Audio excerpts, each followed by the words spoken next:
Hello, everybody. My name is Graham Elwood. And I'm Chris Mancini. This is episode 226 of the Comedy Film Nerds podcast. Oh, snap. No, you didn't. Guardians of the Galaxy. We got to talk about Guardians of the Galaxy. We will talk about that for sure. And, we also, folks, we will be releasing a Guardians of the Galaxy spoiler app. Oh, look at that. Double. Bam. With who? Jackie Kashian. Oh, who has read every single Guardians of the Galaxy comic book. Yeah, we almost had to sedate her. Yeah, she was so fired up. Yeah. She came in, she was so fired up. And we've got, That'll be releasing Thursday. We're dropping it Thursday. I think I made it drop Thursday morning early. Oh, give you perfect. guys a little early. Oh, so it's in the hopper already. It is in the hopper, my friend. It is locked and loaded and ready to be shot into your dirty earlobes. What do we have? Do we have announcements to make? What do we have to do, Chris? What do we normally do on this show? Is that am I acting like we haven't done it? Let's introduce our guest. That's a great idea. And then let's get right into it. We've got an ad we're going to do a little later, though. Let's table it until now. Okay.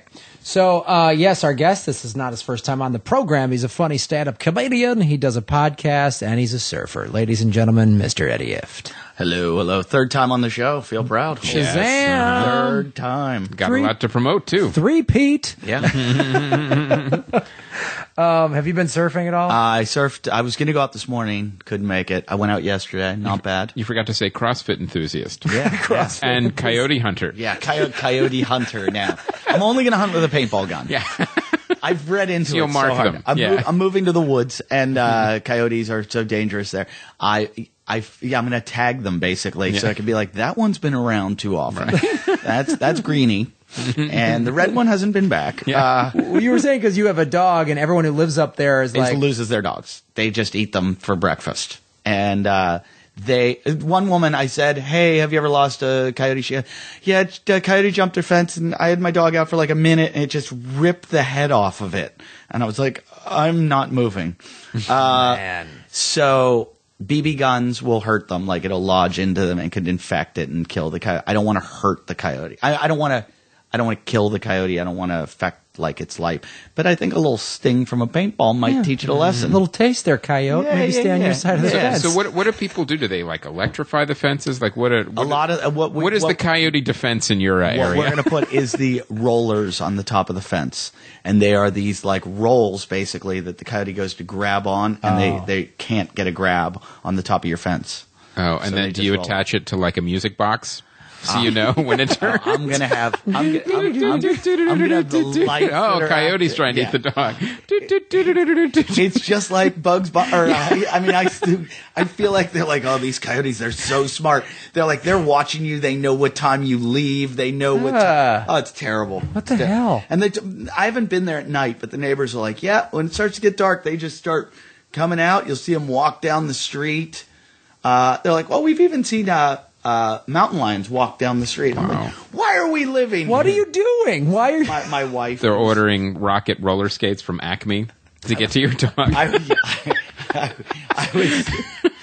was just picture if I put them on my dog. Yeah. All right. Now here's what you do. Run, my friend. Run. Make it fall off the cliff. Yeah. When we used to live in Venice, or still do until we move. And Venice, my wife thought was too dangerous. Venice is nothing. Venice just has a couple of drug dealers and some gangs. It doesn't have roving Venice, fucking. I just get to get a guy pee on me and I pay for that in Germany. Yeah. Why would you need? I'm so worried about this. Well, good luck. Yeah, thank you. Good luck, you survivalist weirdo living up in the breeding rabbits for your whatever, or to feed the coyotes. Yeah. All right. Well, let's get into this. Guardians of the Galaxy. Loved this movie. Absolutely loved it. It's had so much fun at this movie. You know what I was thinking about it too, and I got an email from Matt Weinhold too, and I realized it felt like you were watching Star Wars for the first time. Oh wow! It was that's a great way to put it. Yeah. That's a great way to put it. It was like so exciting. It was that good. It was so much fun, and it really felt like you were watching like a science fiction comic book come to life. I think that's the best way to put it. Again, I did not read any of this, so I didn't know anything going in. So I didn't have any expectations, which I think actually was a good thing. And it was, you know, and I love the Captain America and the Avengers movies. I love those movies. Those are superhero movies with iconic superheroes that we all know, and they're great. I love them. This is a comic book movie that was like science fiction comic book. It had that same... You don't get the feel that everyone's superheroes. These are like characters from a science fiction movie. And right, because that's how it was in Star Wars. You didn't feel like any of them were superheroes. Right.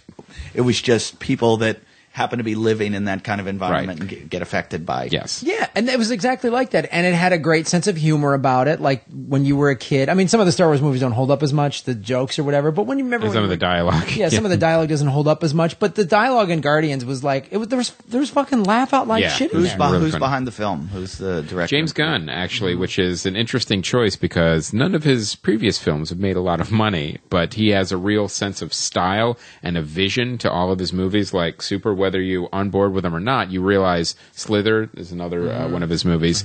He has an uncompromising vision that he brought to this film, and it was great. It was written by himself. He started as a screenwriter, and then he moved into directing. And his writing partner on this was a woman, Nicole Perlman, who doesn't have much of an IMDb page. She seems like she's relatively new to this, and it's just great. She's sleeping with him. There's some kind of relationship there, I'm sure. Maybe they're brother and sister, but they don't know it yet. Yeah, and it was awesome, and all the actors in it was great. The movie's a blast. Like, if you haven't seen it... The effects are great. It was like one of those movies where it has giant, huge special effects, but it doesn't bother you because the story and the characters are so good. It's like the way Star Wars was. It's like it had, for the time, when you saw Star Wars, you were blown away by the special effects, but it didn't matter because you were enjoying the story and the characters so much. The storyline was amazing. Yeah. It was really cool. So, I mean, and again, we go into detail in the spoiler app. There's something I wish I could have added to the spoiler app that I read online. See the movie and then listen to the spoiler app because it starts off, really nice. There's like a poignant scene at the beginning, and then the character who plays Star-Lord, then he's whisked off into space. Chris Pratt, who does an amazing job. Here's the thing about him is like, I think he's funny in Parks and Rec.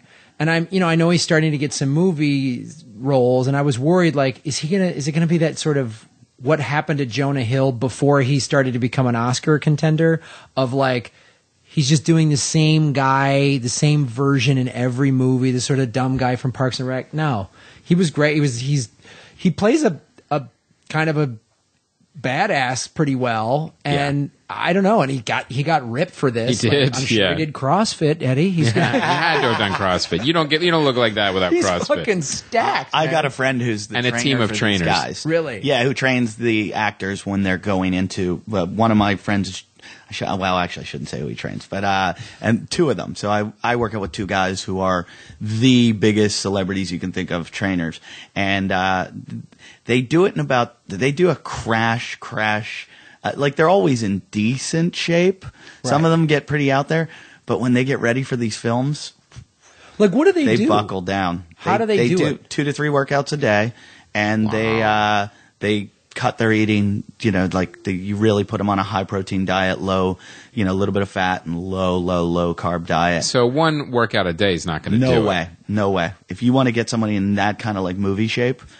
So they're training like professional athletes. Absolutely. Right. Wow. Yeah. Like, they go away, and basically what they do is for about a few weeks, maybe 3 weeks, it depends on how much time they have, 3 to 6 weeks, they will read their script and study their script and work out. And that's it. That is it. And occasionally eat. Yeah. And just drink protein. No, they're pretty. Their nutrition's everything. I mean, you got to work out because you got to shed those calories, but they will put them on some pretty hardcore diets, which consists of just like eating a ton of protein and. Is it all just like lean protein, fruits and vegetables? No, I mean the diet everyone prescribes now is mostly a paleo diet where you're going with a lot of like grass-fed meats, fish, and then really good fats. Your avocados, your virgin olive oil. You need the fat for the energy to keep you going, but you want to stay away from any processed carbohydrates and processed foods. So sugar is out the door. Zero sugar. And that's what they do because you just want to lean up. And so you put them on one of those Airdyne bikes, just go, just keep riding. Yeah, you can shed. It's like a never-ending spin class. Yeah. Brutal. A 3-week spin class. Brutal. Well, now is it? Now, how much is it? Like weights? Is it body weight? Like, Well, what here's are they the thing: doing? if you've got muscle, I mean, if you're going to be like, Or someone like Chris Pratt. Let's use him as an Because example. he's pretty, in Parks and Rec, he's kind of a pudgy big guy. right, for him to put on muscle, it wouldn't be that difficult, probably because he hasn't done a lot. So initially, when somebody puts on muscle, but you got to shed all that fat because the muscle's there on all of us. Like if you look at the people in Holocaust Right. pictures, Sure. they're ripped. There's just no muscle on them, so that's from starvation.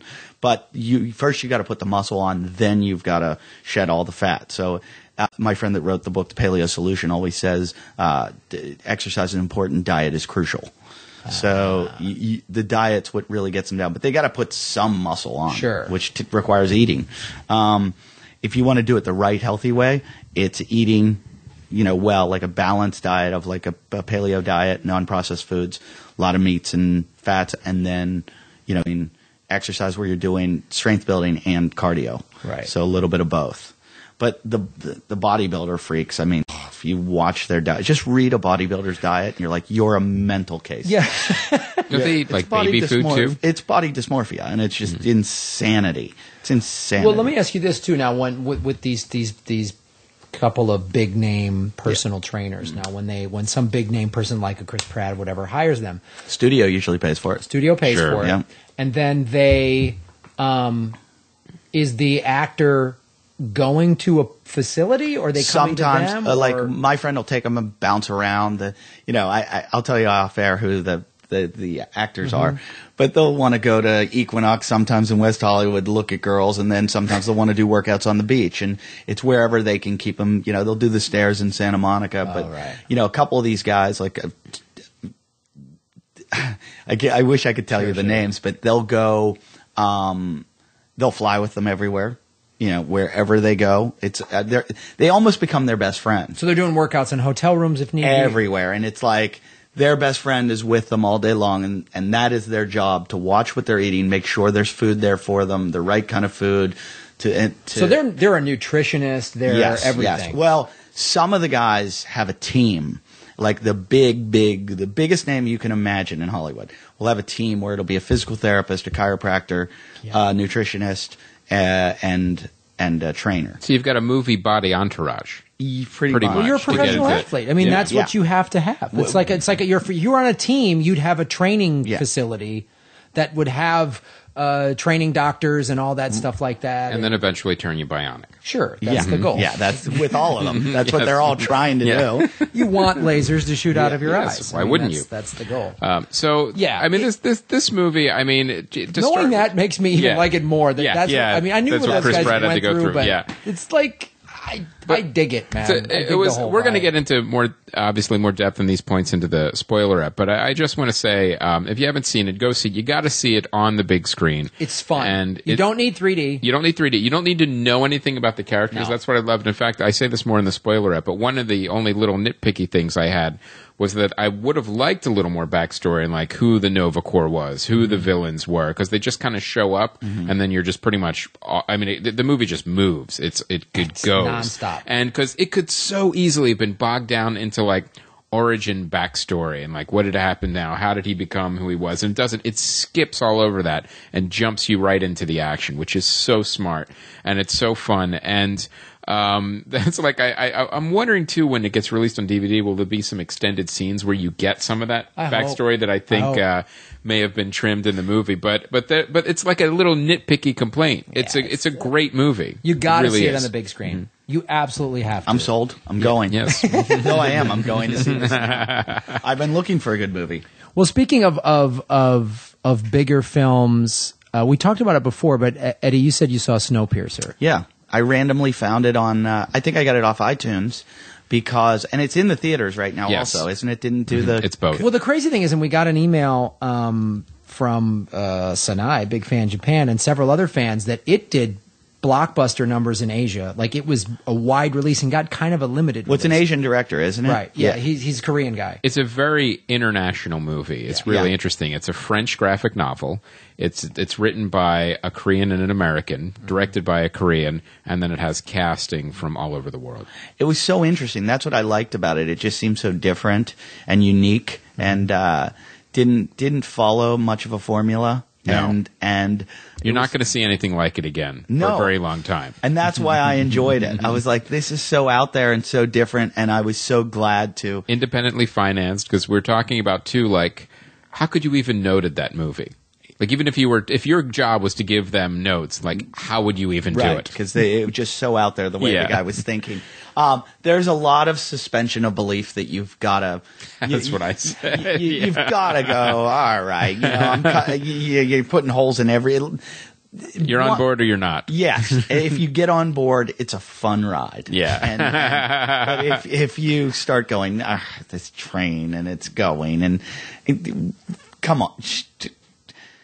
Fuck off. Yeah. You're not going to get to the end. Yes. And, but I think I just went into it and went, all right, I'm glad to see somebody doing something so unformulaic. Yes. For once, because we used to see that constantly. Right. And now you never see it. And I can't even, it's difficult to watch a film for how formulaic everything's become. Right. And so, I just enjoyed it so much, and it reminded me a little bit of Elysian. Oh, okay, yeah. In that, the tier structure, the caste system, and you've got the rich and the poor, and I feel like a lot of it is like, hey, America, this is our metaphor of you and the way you're living, and there's you and the rest of the world, and you need to shape up because there's going to be a rebellion. Yeah. And let the illegal aliens in. Yeah. When it's so much more complex than that, the situation, and they always try. It's easy for Hollywood to do in that situation, but a fun film. I mean, you didn't like it? No, I did. I did. I said the same thing you did. You really got to suspend a fair amount of disbelief. Yeah. And you have to just realize that it's a unique thing that really the tone goes all over the place. Sometimes it goes from satire to just goofy comedy and back to like brutal action. The school scene? Yeah. Back to like brutal, bloody action to the one complaint I had is, see, if you remember at the end of the movie, we're not going to give it away, no spoilers. Everyone got a speech at the end. Because everyone starts doing these monologues. Him like outside the one car, then inside. There's like everyone like, no, you don't put that all at the end. We're at the end of the movie. That's funny. Like that's how he tied it up. He's like, I still need to get these monologues in. Yeah, exactly. Like no, just you can put one in the middle. You can have one at the end. Don't put them all at the end. I've got something to say. Yeah, I didn't think the fight scenes overdid it, which that's my pet peeve in most films is a fight that goes on and on and on and on because the director just enjoys that, and it seems so self-indulgent. Right. Or there's something. Right. I don't want to see a big fight in a film anymore. I can't stand it. It makes me as soon as they start fighting, and it's going to get like this, where it's almost like a WWE fight. He's going to come in at first, he's going to get some good punches in, but then he's going to start to lose, and then he's almost going to die, and then the knife's going to come up above his head, and he's going to hold the guy's wrist, and then somebody from behind is going to shoot him. I mean, it's like, how many times can we see this? It's like that fight scene. Remember the movie They Live?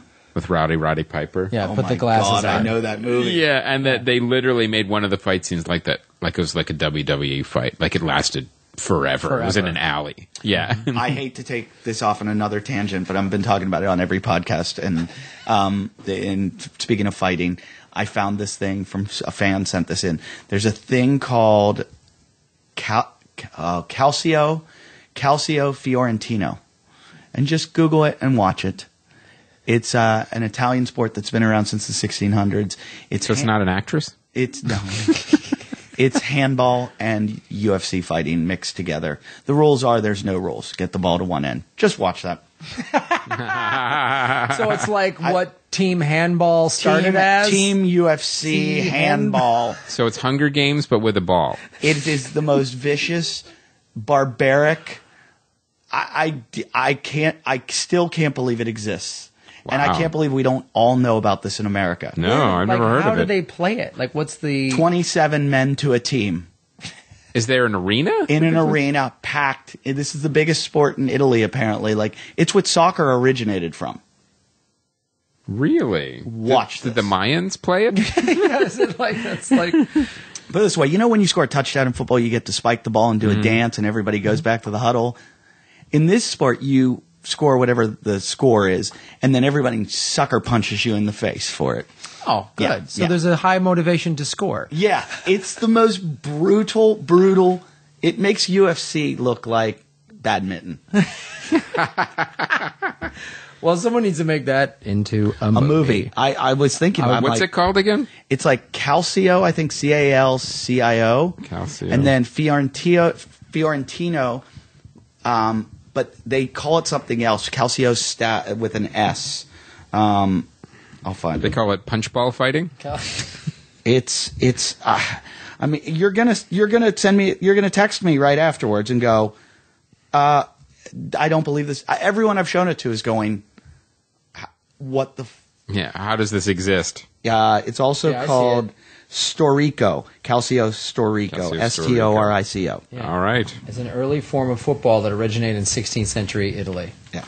All right, how about that? That was a pretty good tangent. Nice. Sorry nice to do it. tangent. Sorry to do it. It's The insane. photos just look like just rugby madness, Muay Thai rugby. Yeah. Yeah. Rugby, that looks It great. looks insane. I'm in. So, That's our next film. Yeah. Let's do a Kickstarter.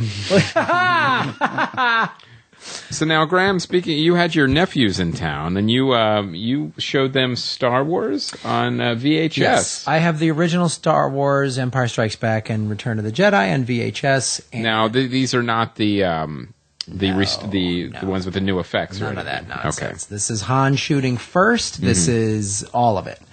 And first of all, they've all seen the prequels, episode 1, 2, and 3. One of them really knowledgeable about episode 1, 2, and 3. And he's talking about all this, the midichlorians and all this other. And I'm like, young man, we're going to have a conversation. It's amazing that he hadn't seen the Well, he had seen the original 3, but he'd seen Star Wars a bunch of times. But again, he has a DVD with the new graphics that George Lucas put in back in the 90s or whatever.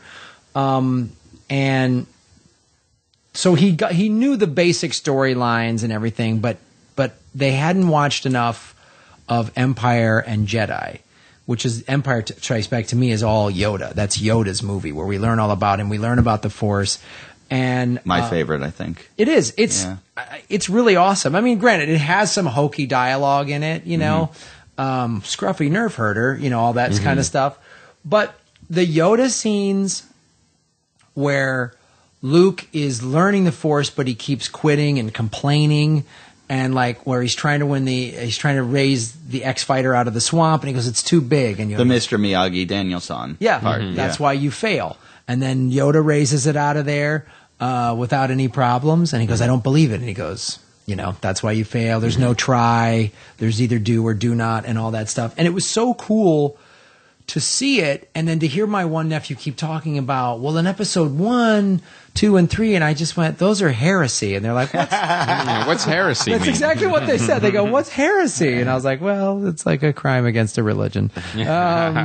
So it was really awesome to watch these, to introduce these kind of to young kids. Did they enjoy it? They loved them. That's great. That's great. Because we watched one almost every night. So then after we watched Star Wars, they're like, well, tomorrow we're watching an episode, Empire Strikes Back, right, Uncle Graham? And I'm like, yeah. And then I'm like, this day we're going to do this, but we'll get home too late. But then we'll get to watch Return of the Jedi, right? Oh, that's great. And it was awesome. So it was really cool to see. And then we started theorizing what episode 7 is going to be. Ah, okay. 32 years in the future and what it's going to be. And my one nephew, Well, Han Solo gets his leg broken. really? Well, that's what happened on set. It actually, Oh, Harrison yeah, Ford yeah, had yeah, shut that's down right. That's right. the production. And he gets his ear pierced. yeah. Yeah. And he has a wife that's 20 years younger. But I think, we talked about one of the theories that this kid, because he's kind of a nerd. He goes, is that Boba Fett, when he falls into the Sarlacc pit. The Sarlacc pit, he gets out of there somehow. Yes, that's in the comics too. Yeah, that's in the comic. And so how Boba Fett is going to try, and he's like, he goes, maybe there's a secret Sith armada. He was suggesting all of these awesome storylines, and I'm like, well, this could be really. How old is he? He's 12. Okay. Yeah.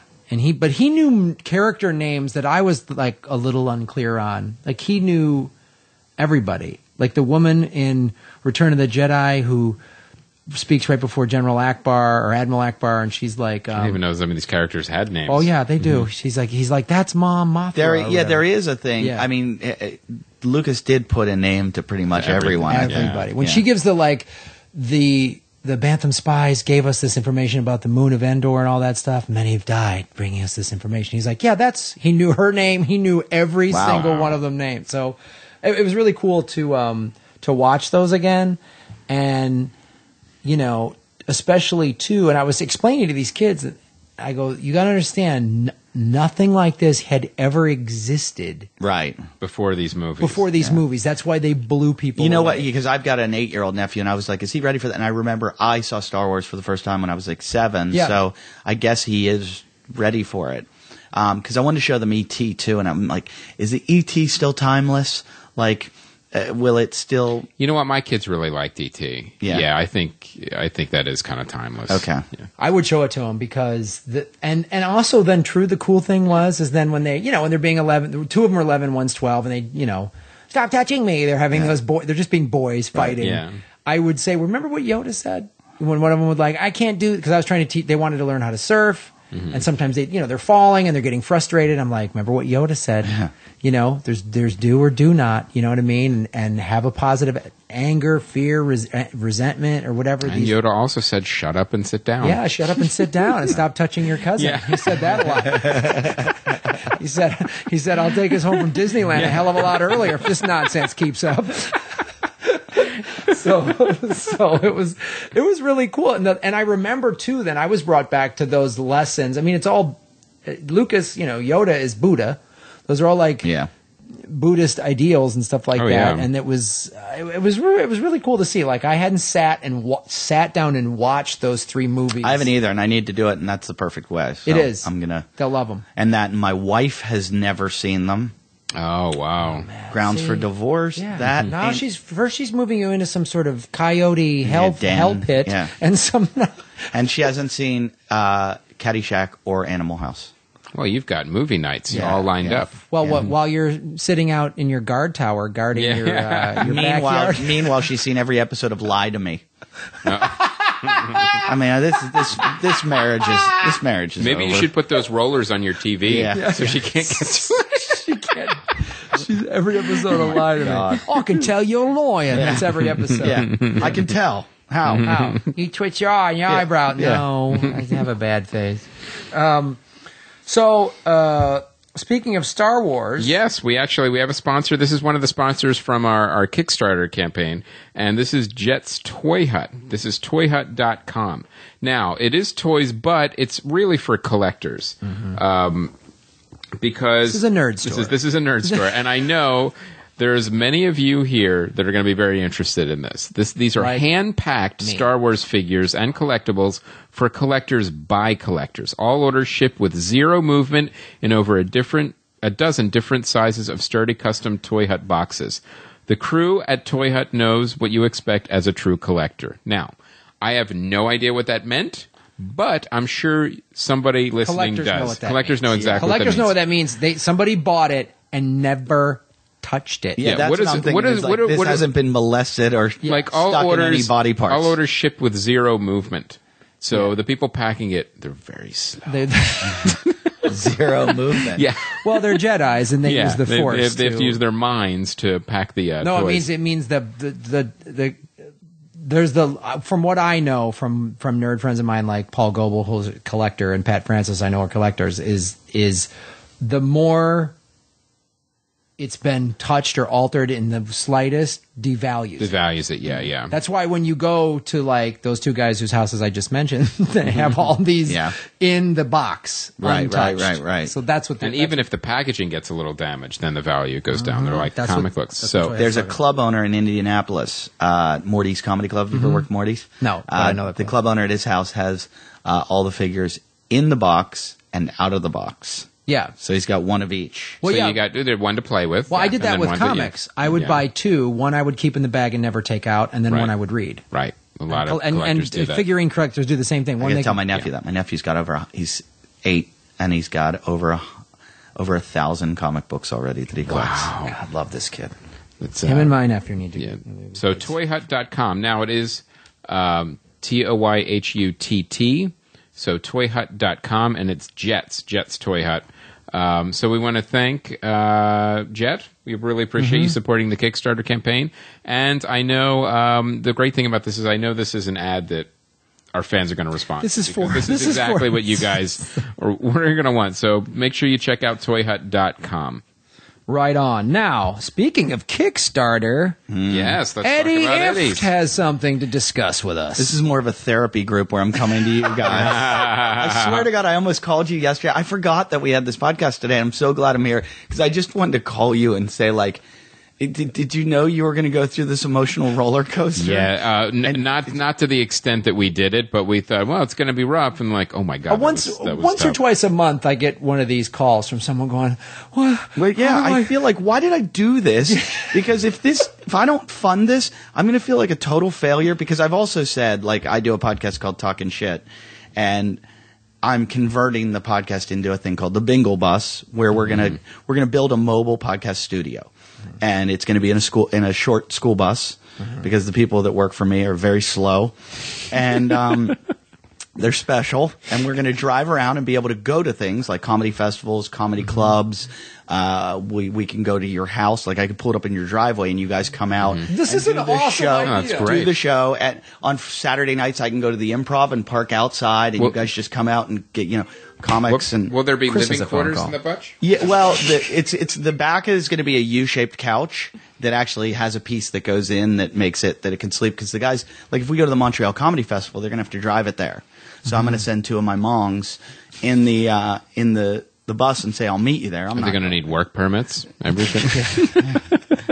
Chris is trying to make this as complicated for you as he possibly can. Passports. Where are they going to eat? Yes. But we've had to. They can't bring beer back. Can't bring guns into Canada. Yeah. Can't bring poutine or whatever that's called. This is, to me, is why podcasting is amazing. Because you want to do a podcast on a bus and drive around? You can do it, yeah. Who did you have to sign off? No. Did you have to pitch this to Who had to anybody? greenlight this? Nobody. Other than a bunch of Kickstarter donors. No, and it's funny now. All the networks and everyone and radio net, they're all coming to me going, "This is a great idea. Maybe we could put this." And I'm like, I don't need you. Yeah, why do I need you? The reason why I did this is because you didn't take my ideas before, so I had to do it on my own, and now you want it. Now that I've gotten the train rolling, or the bus moving, now you want to be part of it, and it's like, no, I don't need you anymore. And that's the beautiful thing about it. You guys, it's on Kickstarter. It's called The Bingle Bus. With Eddie Ifft. So just... and it's only 9 days to go. You got 9 days to go. The goal is $50,000. They're very close. And Eddie was like, this is never going to happen. And Chris and I both went, oh, that's nothing. Yeah, you make it. No, I woke up today and told my wife, I'm like, we're going to have to think of some other job. Because I said, I'm done with the podcast. If I don't get it, there's no more podcast. And I don't know what I'm going to do then, because that's all I do. I'm like... There's cool stuff here. There's a never heard before bootleg CD of Eddie live. There's record your outgoing voicemail. There's really cool stuff too. Like you get an MP3 of you strangling a coyote. I will put that on there. That's not a bad idea. Me and the roller skates that say Acme with the bottle rockets on the end. Here's a cool thing. If you're new to Eddie's podcast Talking Shit, for $200, you can get all the past episodes. It's 359 episodes. Even the famous Lost episode. Like this is awesome shit on here. You guys, $1,000 you get to go to Tijuana with Yoshi.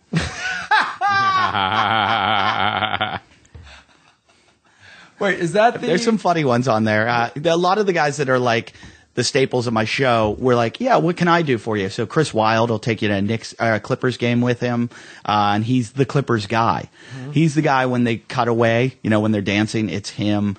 Lachlan Patterson, who's in the final three for Last Comic Standing, will give you a surf lesson.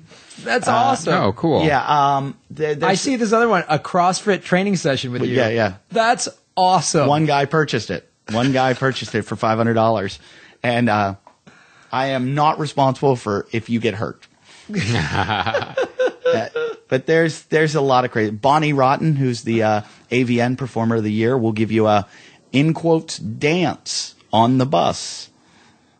Guys, you got to do this. This is. I mean, honestly, this is what I love. There's some nice rewards. Kickstarter. It's what I love about podcasting. The idea. I'm gonna love it too when it's over. Yeah. yeah. 9 days. When it's over. Believe me, we're on the other side of it, and it was doing Kickstarter was obviously a very stressful thing for us, but it was an amazing experience, and everybody. You either fund in the first 4 days and you triple your thing, or you fund in the last. I feel like those people that fund in the beginning are selling something. Like I almost put into one the other day because I just saw it and it was like a GPS tracker. Sure. And I thought I can put that on my dog's collar for when the coyote takes it away. Yeah. And I can go find its remains. Yeah. What digestive tract it's in, coyote it's in. No, it's Oh, it was the green one. Yeah. But yeah, it's when they're selling some sort of hardware, or the gaming people make a shit ton of money. Tech, games, comics, those any people make a shit ton. But everybody else, though, I'm still waiting for Micah's comic, by the way. What's the Duster? Yeah, it'll come. He just had twins. I know. So he's preoccupied. So I thought 50,000 wasn't much. I mean, it's going to take more than 50,000 to get this bus go because of the insurance, the parking. There's so much. The air conditioning inside it, because we're putting a video and audio system inside, and you're going to need security on it too for the insurance and equipment. It's a thing. Yeah, it really is. So it's a lot, but I thought it was going to be easier. And it's every day it's a hustle. Every day I'm like begging fans, hey guys, please. You need to go on a podcast every 4 minutes until it's over. What we did. Like you should, as soon as this is over, you better get the fuck out of here. Sam Tripoli's at 4. Yeah, there you go. Awesome. Yep, and Jimmy Pardo's here in Sherman Oaks. You should just stay here and keep going. Tripoli's, I mean, honestly, we did your show. We did Naughty Show. We did about 25, 30 others. It was awesome. So check it out, guys. Go to Kickstarter, the Bingle Bus. It is a really cool, inventive thing. And, it's one of these cool things where, when it funds, I'm confident it'll fund. You can be a part of this cool thing and have this bus come to your house, maybe. Yeah, we have that. That's an insight. We'll bring it to your house. Bring it to your house, and then you can sit there and go, I helped get this thing done. It's like when we did Earbuds, 1,600 people have ownership of this movie, and when it's done, they get to say, I helped. Yeah, I produced it. Sure I help it. It's the same with ours. I mean, we're going to be doing a TV show, basically, and you're a producer on the TV show. And every time you see this, you go, that's the fucking bus I contributed to. And I like that. I would rather watch a movie that I go, oh, now I'm watching these credits. These are people in Kansas. These are people in Florida. Right, exactly. They didn't, all go to prep schools and have the friend that called them up and said, give me 10 grand or give me 50 grand. Right. This is like random people that own. And I've tried to make my show always like that, where I say, hey guys, we're doing this. Do you have any ideas? Hey guys, we need a picture for this. We need, it's completely fan supported. And we've done that too. Who has this skill that we need? Yeah. Everything from graphic designers to it's great. Web people we found through the show. Theme song, so much stuff, and that's the coolest thing. And this, when you told me this idea, I was like, this is a mobile fucking podcast. Right. It's goddamn genius. You guys can borrow it. Yeah, I'm not kidding. I'm not kidding. I told the crab. We should bring it to Comic-Con. Oh, dude. Yeah. For sure. Yeah, because we talked about going. I just did a show at Comic-Con, and I did Death Squad's show down there, their live show. And I thought this would be a great place. We just park it out in front of wherever, and, you could shuttle. Like, we do a show, you could borrow it and say, hey, you could bring guests out of Comic-Con and bring them in and record there. Yep. Come to the Bingle Bus. We'll do comedy film nerds at this serious. street corner. Yeah. That's Perfect. So that's exactly what podcasting is. It's for everybody. And it's such a great way to cross promote where I would have you guys talking about, hey, we're on the Bingle Bus. And people are like, what's the Bingle Bus? Oh, it's Eddie Ifft's show. So then they go, oh, what show's on there? Oh, they do their own show, but we're just borrowing it for this episode. And Dude, Yeah. I'm so on board. Well, make it happen, guys. Yeah. Make it happen. All right. Well, let's move to DVD. DVDs. Now, Divergent came out. I actually wanted to see this. I didn't get a chance to see it yet. I am a big fan of dystopian movies where mouthy teenagers get hunted.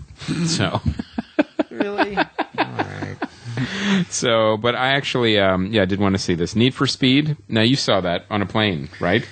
This movie should only be seen on a plane, or I mean, honestly, if it's Or in got a speeding car. on a speeding, I guess.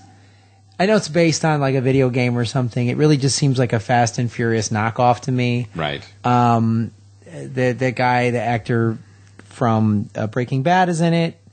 Aaron Paul. Aaron Paul, and you're just like, really, man? You're an amazing actor. Why? I know, it's a shame. This is what you got offered This is what they're after giving Breaking you? Bad. Come on. There's did it something come wrong after with the Breaking city. Bad? Yeah, Are you yeah. sure this wasn't done while he was... This was Wow. this was the first big project for Aaron Paul after And Breaking is it Bad. a car film? Yeah. He is a big car guy. I know that. Oh, it's based on a video game too. Because Okay. a friend of mine races cars with him. Okay, well And, then maybe. he's big into cars. So maybe that was it. Shouldn't mix that with your job. Yeah.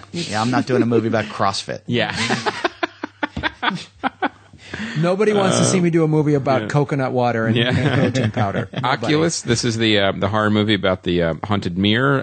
The trailers Again? Yes. There's another wacky mirror. There's another haunted mirror. I will say the trailers look terrifying. I have not seen this movie, but it's getting mixed reviews. Some people think it's really horrifying, other people think it's Let me go back to Need for Speed real quick. Okay. If you want to have this on in the background while you do your taxes or laundry or something, it's fine for that. Every once in a while, you look up from your laptop and there's a cool car chase. I'll give you that. All right. That's all I gotta say. Can I mention something about Oculus and these horror films? I feel like all these horror films are shit. And what's happening is filmmakers find out that the only way you can make money is by making a cheap horror film. Right. And so they all go out to make it because it's like the one way that you might actually have a hit. Because Paranormal Activity and all these films. And so there's more shit in the horror category than any other That's category. a new phenomenon. That used to be where it was, genre films, they would definitely make money, but they were funded and, some care was taken to them. And then the studios kind of figured that out. Like, well, let's acquire a bunch of these, let's make a bunch of these. And then it got saturated and glutted. And so now you've got a lot of subpar product. Here's the model: is they do these movies for the Cheap. budget. The budget for Oculus is $5 million. Yeah, you need no stars. You don't need There's anybody. no stars. It made $27 million dollars. Wow. There you go. They just crank them out. That- I mean, if you watch, That's and I was profitable saying this- movie. I was saying this a couple episodes ago. The trailers are all the same. They're cut like there's a goddamn yeah. software that just boom puts them all Horror together. trailer, yeah.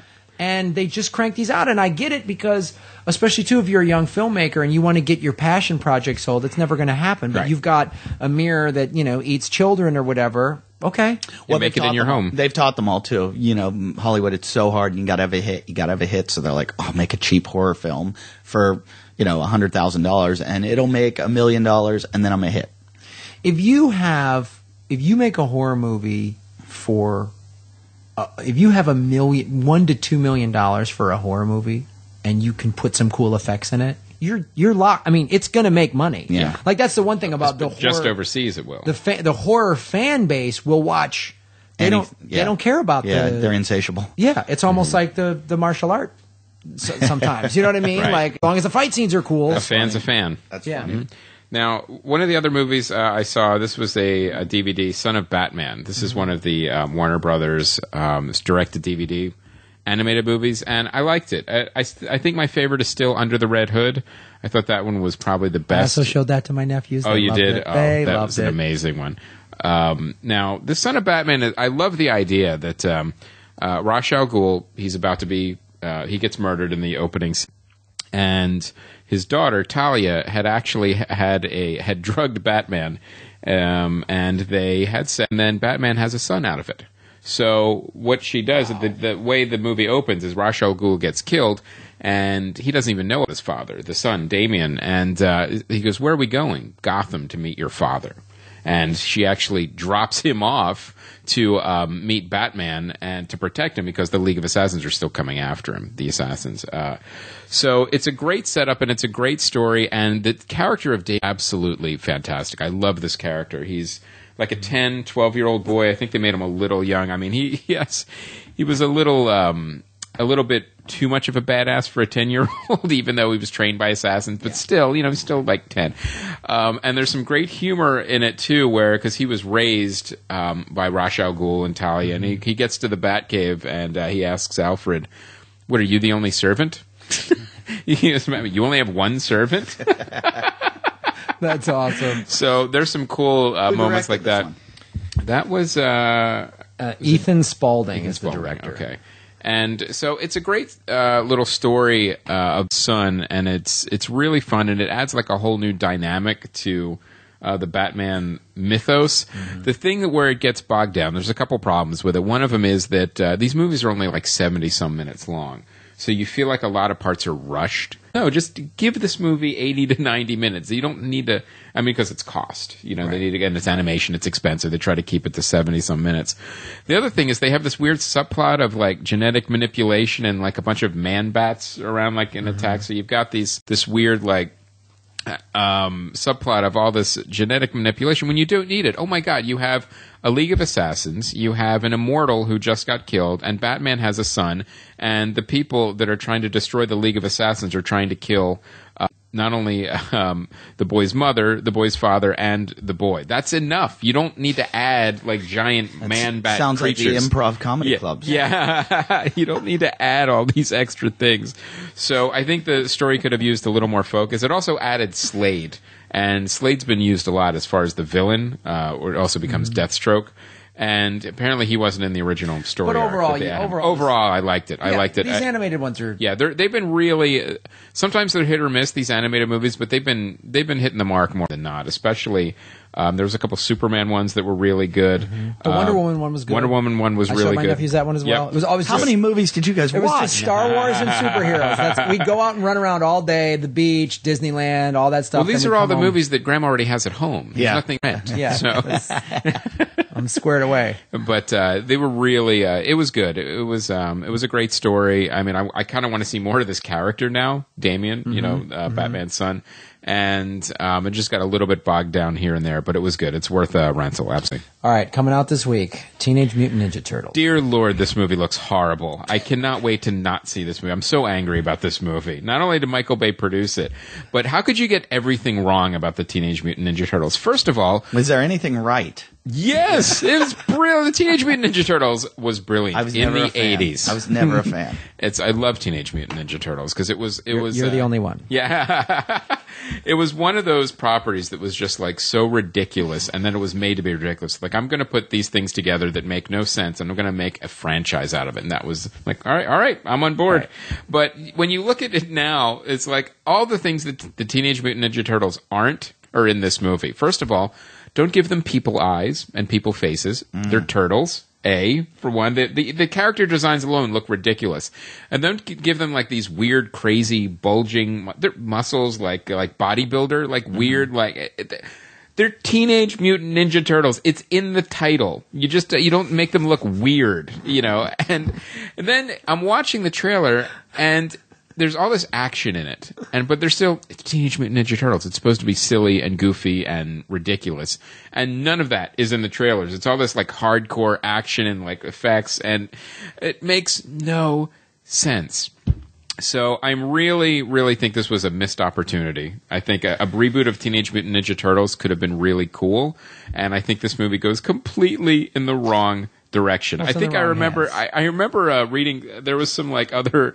Comments going on the internet about the movie, and this summed it up perfectly. When you watch the trailer, this movie is too violent for kids and too stupid for adults. That's hilarious.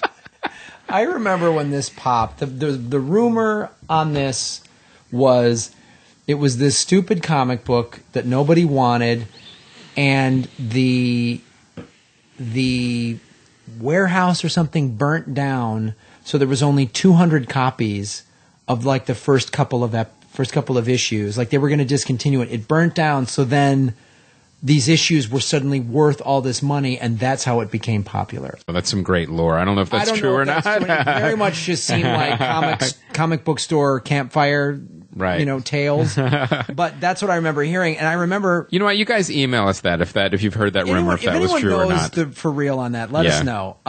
But then there was when it became big in the 80s and 90s, there was a copycat called the Biker Mice from Mars. Oh, of course. Oh. Yes. I forgot about them. They were trying to, and I forget who, some studio was like, oh, we're going to make this our Ninja Turtles, right? Right. So I was a young actor in Chicago and a stand-up comic trying to make money, and I had an agent, and I would audition for stuff. And I got to throw out the first pitch at a Cubs game as a biker mouse from Mars. It was the dumbest thing. Oh, that's great. I was in this stupid getup. Did you have to drive on a motorcycle? No, no. So somebody had to walk there, and my buddies were at the game, and they're doing that thing where they're like, throwing out and this is how the announcer at Wrigley Field. So my first time ever on Wrigley Field is the dumbest way ever. I was just going to say, it's like the most amazing thing to be in Wrigley Field and to be on Wrigley Field. How amazing to throw out the first pitch and then you're doing it as in a stupid, and it's hot. It's 90 degrees. It's the summer. I'm dying. I can barely see anything because you just look through this little wire mesh thing in the dumb animal's neck. And at that moment, you're like, I just would have blown a guy to get the part. Easy. Yeah. And the announcer goes, now throwing out the first pitch, one of the biker mice from Mars. Like that. You have this? Any footage of this? I have no footage of this. That would be the greatest thing you could put on your reel. Ever. And people are booing and laughing. That's awesome. I can hear my buddies laughing, going, Elwood! They're yelling Elwood. Oh my God. It was one of the most humiliating things I've ever. You couldn't find. You were laughing the whole way through, though. I was laughing because I was just like, this is the dumbest, greatest story ever. And that was the hardest $50 you ever made. Oh, and literally, and it was literally like $75 at most. I see people in those situations now, and I've been in those situations, and I see people in it, and I'm like, couldn't somebody, like, did they have to do this to him? Did they have to degrade? Because everybody knows it's degrading, and they know the pay they're giving you, and it's like, well, what else is he going to do? And you're like, no. You could have paid more so it wasn't so. Something. There's a degrading level. There's a point where if you gave them $500, it's like, hey, it's $500. Sure, $500. But there's a point. They know it's degrading. Yeah. They're having you do it. They're horrible people. Yeah. They're throwing money in the gutter and watching you crawl for it. And then they laugh. Yep. And throw their cigarette at your face. They're picking one leg off a spider and letting it run around. In a circle. Yeah, that's really what they're doing. And then betting on it. Yeah.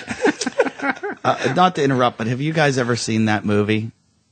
You know about it? No. It's a real film. I don't want to say it on the show, but it's a real film, and it's we found out about it on our podcast and talked about it forever. But it like people have seen this, and it's might want to review that sometime. We'll talk about it after the recording. So the next movie coming up this weekend, Step Up All In. Why wouldn't you be all in? I'm so all in. I saw one last summer whenever the last one came out. Was that like Step It Up? Sure. It's like a new name. Step Up. I thought it was Step It Up. They keep changing them. Okay. This is like, I don't know, the 20th one of these. Yeah. These movies are so amazing because, first of all, the storyline is... Where do you go after the last Step It Up movie? It's just, they are ridiculous, but in the best way. There's always, whatever this one, I'm sure they got to save the teen center and the developers are going to take away the dance scholarships. Are you talking about Breaking Two Electric Boogaloo? Exactly, sure. It's that storyline. Or Footloose. Yeah. And then they do these dance numbers that are amazing. Amazing. Like, it's the craziest thing. I might have played a janitor in one of these films. Really? Not that a guy made one of these movies. He called me, hey, can you play this part? And blah, blah. I said, what is it? He goes, it's a shitty dance film that we're trying to pitch to Disney. And I went, no. Yeah, I was there. I did it. Everybody needs their Biker Mice from Mars money. Yeah. So I'm going to see this movie, and I hope all of you will too. Yeah. I hope you will join me in this. Next movie is Into the Storm, and this is a movie. It's a tornado film. Yeah, It's if very you peculiar thought looking. Twister wasn't dumb enough, you want to go see Into the Storm. This looks like if somebody like Made Twister on their laptop. on Twister on their laptop and didn't or thinks Sharknado is a serious film. Right. And doesn't get That's that- exactly Yeah, what it you'll love looks it. like. Yeah. This movie is starring no one you've ever heard of, and it doesn't look good at all. Yeah, and it's one of those things too where it's. And like, I know all I right, just so said Twister- Step Up All In is going to be fun. Yeah. I know I just said that. Yeah, but I I'm think you're going going to to be see it. right about both. Yeah. Screw Guardians of the Galaxy. I'm waiting to see. I'm telling you, if you go to a double bill That's of it. Guardians That'll and do Step it. Up All In, your life will be complete. Bucket list. I'm there. Take a suicide pill, you're done. You will never see anything better than those two movies. All right, well, that's our episode, ladies and gentlemen. We want to thank Eddie Ifft. Eddie, I know you got people you wanted to go to the Kickstarter, but any tour dates, anything else I'm in going on? Boston next week, the 15th, 16th. I'm at the Hard Rock in Faneuil Hall. Nice. So come down and see me there. If the Kickstarter funds. Yeah, that's it. If the Kickstarter, well, I'm going to Boston, then I'm going to visit family, and I might never come back. I'm not. If the Kickstarter doesn't fund, I quit. I was going to quit show business. Yeah, I swear to God, I'm quitting. I was so done. We were close. We were very close. Chris had to talk me up the ledge. Yeah. So sad. Where can people We find take you turns online? doing though? Go to Eddie Ifft, IFFT.com, and the Bingle Bus is there. BINGLE. Bingle Bus. We're looking forward to the Bingle Bus. Contribute to another piece of podcast history, you Yes. guys. The Bingle Bus. All right, guys. I will be telling jokes at Acme Comedy Club. Ooh, one of the most fun clubs ever. great club. Tell Lewis I said hi. Yeah, he's a good dude. It's August 14th. Check that out. And then, of course, we'll be in Hong Kong the 25th through the 30th.